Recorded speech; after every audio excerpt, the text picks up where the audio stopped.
बोलो सद्गुरु भगवान की जय। आज यम और नियम साधना के संबंध में विचार किया जाएगा। यम और नियम आध्यात्मिक साधना का बेस है, आधार है। यम नियम के बिना हम आध्यात्मिक साधना में आगे नहीं बढ़ सकते हैं। यम और नियम साधना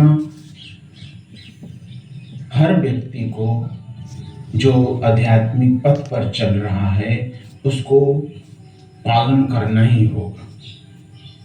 इसको छोड़ करके, इसकी अवहेलना करके हम आध्यात्मिक पथ पर आगे नहीं बढ़ सकते। तो देखते हैं कि यम और नियम साधना क्या है। तो यम और नियम साधना जो है, इसके 10 अंग हैं, 5 यम के और 5 नियम के। तो यम क्या है, नियम क्या है? नीतिवाद की पहली शिक्षा यम साधना से शुरू होती है। संयम शब्द का अर्थ है नियंत्रित व्यवहार, नियंत्रित व्यवहार, इसको संयम कहते हैं। नियम साधना में सबसे महत्वपूर्ण है ईश्वर प्रणिधान। वास्तव में यम नियम के बाकी 8 अंग ब्रह्मचर्य और ईश्वर प्रणिधान साधना के ही अंग हैं। विशेषता के विचार से यम साधना मूलतः भौतिक और मानसिक जगत की साधना है। यम साधना जो है वो भौतिक और मानसिक स्तर की साधना है। और नियम साधना भौतिक, मानसिक और आध्यात्मिक तीनों जगत में समान भाव से महत्वपूर्ण है। जो नियम साधना है वो भौतिक जगत में भी, मानसिक जगत में भी और आध्यात्मिक जगत में तीनों क्षेत्रों में कार्य करती है। तो अब हम विस्तार से चर्चा करेंगे। यम साधना के 5 अंग हैं। अहिंसा, सत्य, अस्तेय, अपरिग्रह और ब्रह्मचर्य। अहिंसा मन, वचन और शरीर के द्वारा किसी भी प्राणी को कष्ट न पहुंचाने का नाम ही अहिंसा है। कर्तव्य पालन करते समय किसी को कष्ट या पीड़ा पहुंचता है तो उसको हिंसा नहीं कहा जा सकता, अर्थात वह हिंसा अहिंसा ही है। क्योंकि देह की रक्षा के लिए कर्म तो करना ही पड़ेगा और कर्म करते समय कुछ जीवों को पीड़ा अवश्य ही होगी। जैसे कि हम भोजन करते हैं तो भोजन के साथ भी अनेक कीड़े हमारे अंदर जाते हैं, या भोजन जब हम पकाते हैं तब भी जाते हैं। तो इसको हिंसा नहीं कर सकते, क्योंकि फिर तो जीव का अस्तित्व ही नहीं रहेगा। जैसे कि एक शिक्षक है, वो शिक्षा दे रहा है बच्चों को, तो शिक्षा देने के दौरान क्योंकि उनके जीवन को आगे बढ़ाना है, उनके कल्याण के लिए, उनकी भलाई के लिए शिक्षक को डांटना भी पड़ता है और उनको दंड भी देना पड़ता है। तो यहाँ डांटना, दंड देना वो जो है हिंसा के अंदर नहीं आता है। जैसे माता पिता अपने बच्चों को उसकी सुधार के लिए, उसको सत्मार्ग पर चलाने के लिए उसे डांटते हैं, फटकारते हैं, तो वो हिंसा नहीं हुआ। तो ये जो कर्तव्य है, कर्तव्य जब हम पालन करते हैं उसके दौरान जो भी होता है, वो जो होता है वो अहिंसा है, हिंसा के अंदर नहीं आता, पहली बात। दूसरा पॉइंट है सत्य। मन कर्म वचन से पवित्रता, मन वचन कर्म की पवित्रता ही सत्य है, जिसको कहते हैं परहितार्थ वांग मानसो यथार्थम सत्यम, अर्थात दूसरे की भलाई के उद्देश्य से वचन और मन का जो यथार्थ भाव है उसी का नाम है सत्य। सत्य शब्द का संबंध अंग्रेजी के ट्रू या ट्रूथ से नहीं है। ट्रूथ को संस्कृत में रीत कहा जाता है। हमें सत्य का पालन करना है, हमें रीत का पालन नहीं करना है। मनुष्य का कल्याण हो वैसा करने का सामर्थ्य कुछ न कुछ हर मनुष्य में है। साधना जगत में वैसा ही कुछ करने को सत्य कहा जाता है। तो सत्य वह है जिससे परहितार्थ अर्थात दूसरों का हित हो, अहित न हो। सत्य बोले मधुर और सत्य हो, मधुर भी हो और सत्य भी हो। उसके बाद है अस्तेय। दूसरे की चीज न लेने का नाम ही अस्तेय है, अर्थात अचौर्य, चोरी न करना ही सत्य है।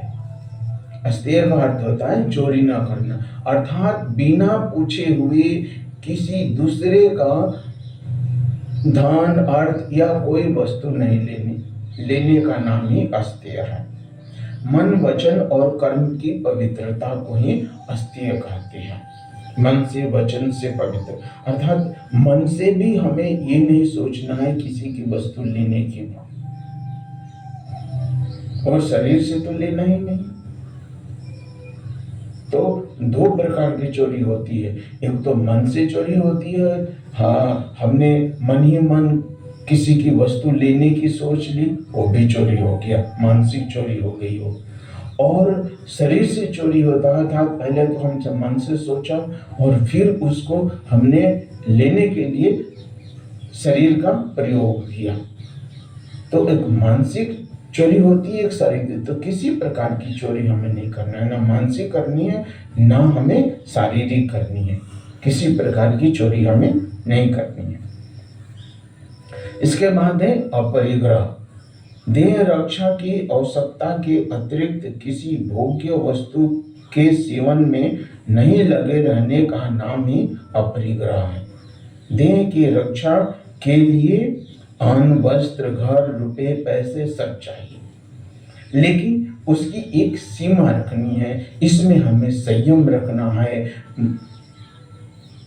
इसी को हम अपरिग्रह कहने। और दूसरे की वस्तु को न लेना, यहाँ भी अपरिग्रह। दूसरे की वस्तु को देख करके ललचाना नहीं, वो भी अपरिग्रह के अंदर आता है। तो देह रक्षा के कुछ भी स्वीकार नहीं करना है। ब्रह्मचर्य। ब्रह्मचर्य शब्द का सही अर्थ है ब्रह्म में विचरण करना। संयम का अर्थ है स्वाभाविक धर्म का ठीक ठीक पालन करना। यम साधना में ब्रह्मचर्य साधना सबसे अधिक महत्वपूर्ण है। और ब्रह्मचर्य में हमें अपने वीर्यों को भी रोकना, वीर्यों को रोकने को कहते हैं।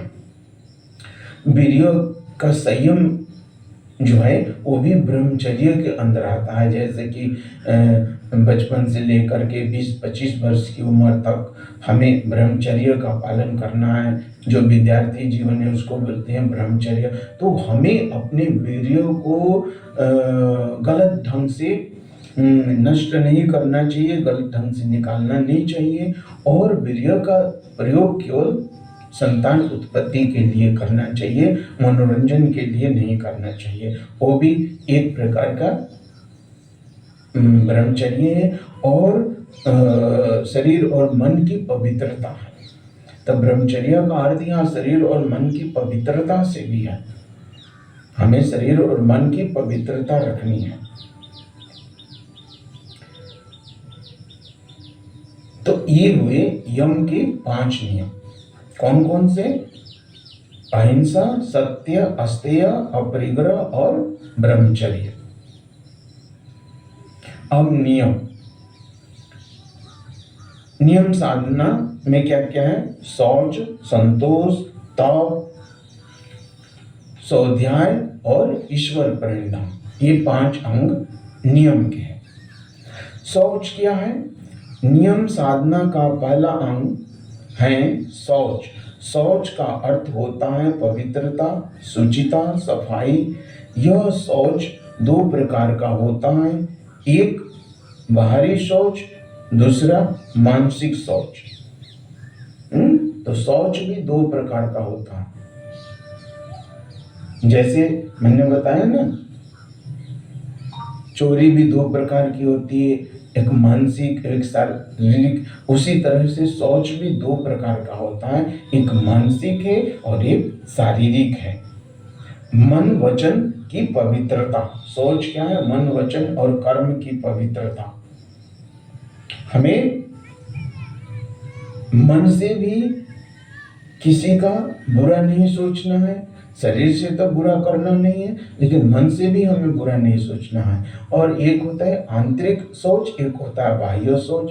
तो बाह्य सोच क्या है? जैसे शरीर की सफाई, कपड़ों की सफाई, जहां हम रहते हैं अपने वातावरण की सफाई।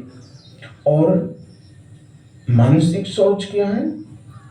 विचारों की पवित्रता। विचारों की पवित्रता को मानसिक सोच कहते हैं। अर्थात हमें मन से भी किसी का अहित नहीं सोचना है, किसी के बारे में गलत नहीं सोचना है। ये मन की पवित्रता है। तो हमें अपने मन की पवित्रता भी रखनी है, इसका हमें ध्यान रहना चाहिए। बाह्य सोच और आंतरिक सोच दोनों ही महत्वपूर्ण है और ये आध्यात्मिक साधना में बहुत ही महत्वपूर्ण है। मानसिक सोच भी उतना ही आध्यात्मिक साधना में महत्वपूर्ण है और बाह्य सोच भी उतना ही आध्यात्मिक साधना में महत्वपूर्ण है। तो सोच पर हमें विशेष ध्यान देना चाहिए। जो नियम का पहला अंग है सोच, वो आध्यात्मिक साधना में बहुत ही महत्वपूर्ण है। अगर इसका हम पालन नहीं करते हैं तो मन की विकृति हो जाती है। तो आध्यात्मिक साधना में जो सोच है वो बहुत ही महत्वपूर्ण है। उसके बाद है संतोष। संतोष शब्द का अर्थ है मन के आराम की अवस्था और संतोष का अर्थ हुआ सम्यक रूप से आराम। अर्थात सही अर्थों में संतोष का अर्थ है कि जो हमारे पास है, सांसारिक संपदा जो भी है, मानसिक संपदा हमारे पास जो भी है, जो ईमानदारी से हम जो कार्य करते हैं धर्म के अनुसार, जो हम कर्म करते हैं, उसके अनुसार जो कुछ भी हमें मिलता है उसमें संतुष्ट रहने का ही नाम संतोष है।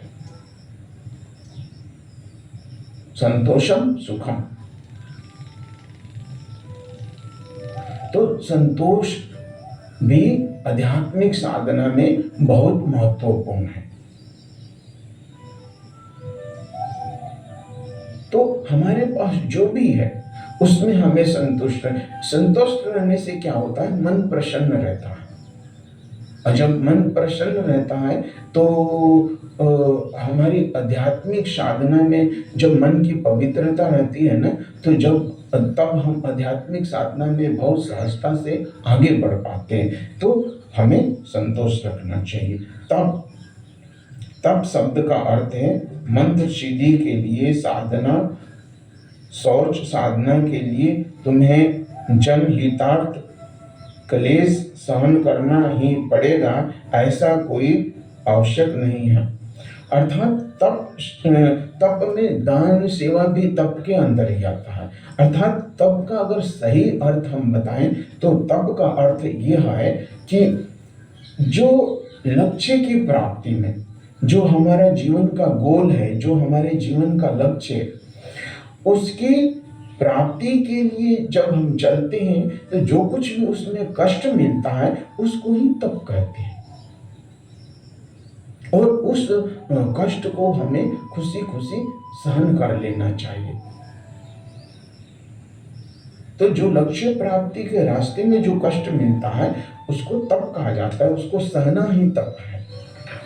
तो उसको सहन करने का ही नाम तप है। अब आता है स्वाध्याय।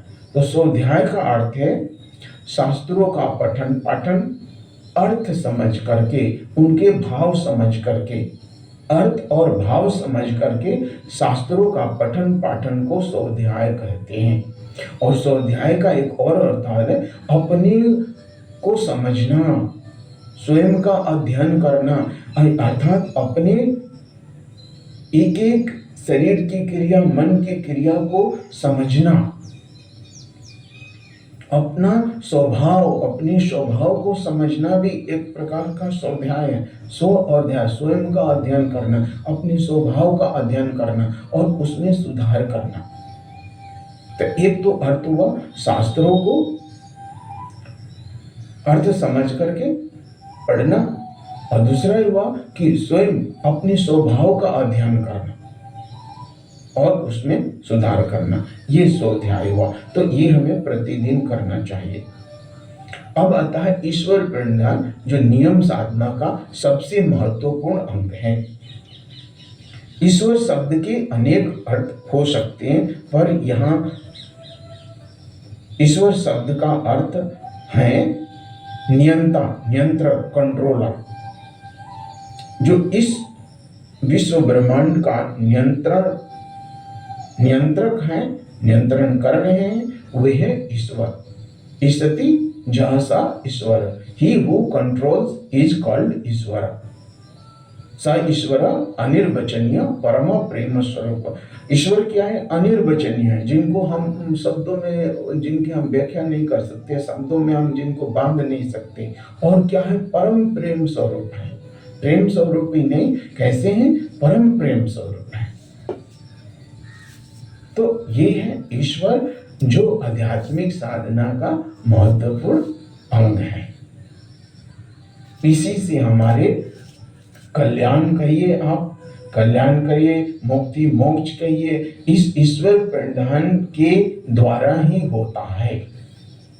इस ईश्वर प्रणिधान के द्वारा ही हमारा कल्याण, मुक्ति और मोक्ष होता है। जो ये जीवन चक्र है, इससे जन्म और मृत्यु से छूटने का जो रास्ता है वह है ईश्वर प्रणिधान। तो ईश्वर प्रणिधान बहुत ही महत्वपूर्ण अंग है। नमस्कार।